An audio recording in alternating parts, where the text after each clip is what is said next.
All right, so welcome to my week 5 video explainer.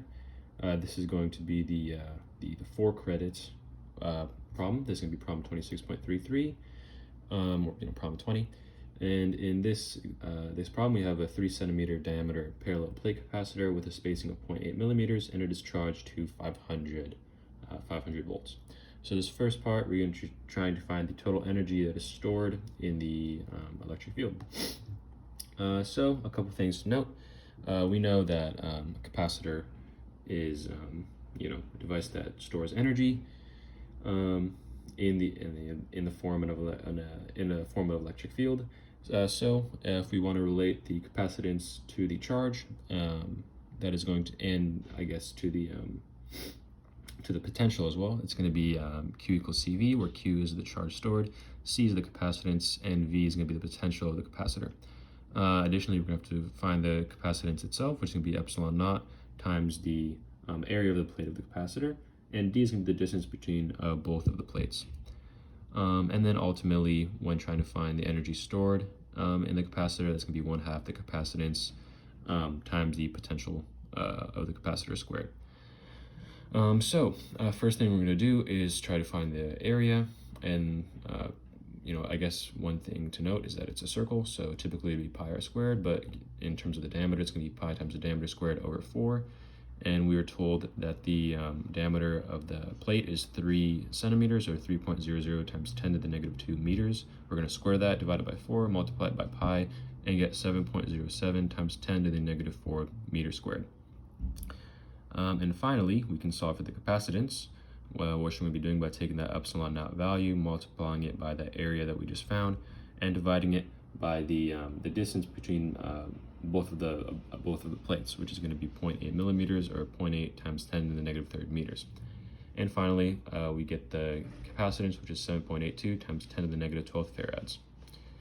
And now that we have that, we can find the energy stored in the capacitor, which is going to be 1/2 times that capacitance times the potentials, or the potential squared, the potential difference, and we were told that that is going to be 500 volts. Now what we can do is solve for that energy stored in the capacitor, and we get the value of 9.775 times 10 to the negative 7 joules.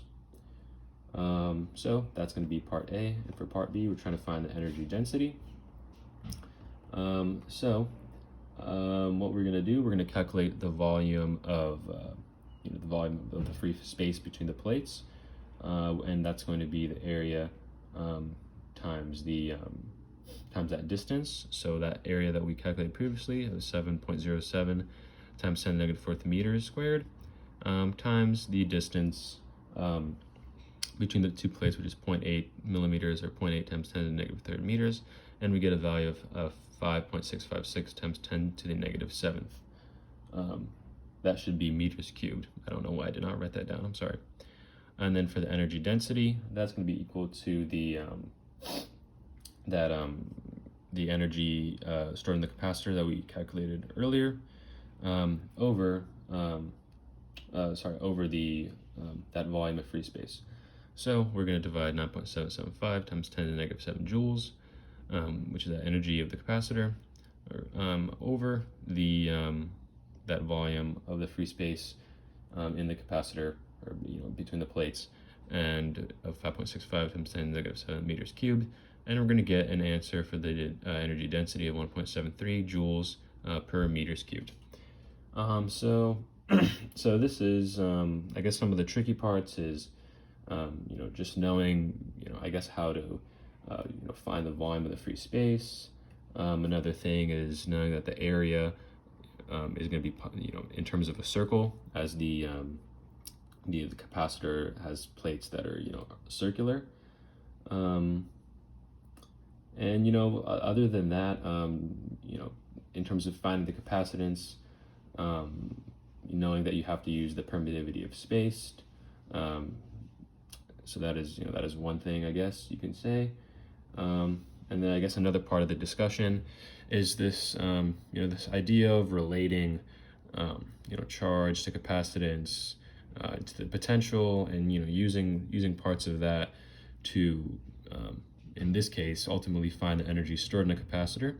And then pretty much similarly what we've been doing to, I guess, over the course of this whole year, you know seeing how different variables or different concepts relate to each other in one system. So in this case, we were able to calculate the energy stored in a capacitor, and then find the energy density. So two things that are interrelated, and we're just trying to see how they're connected. So yeah, thank you.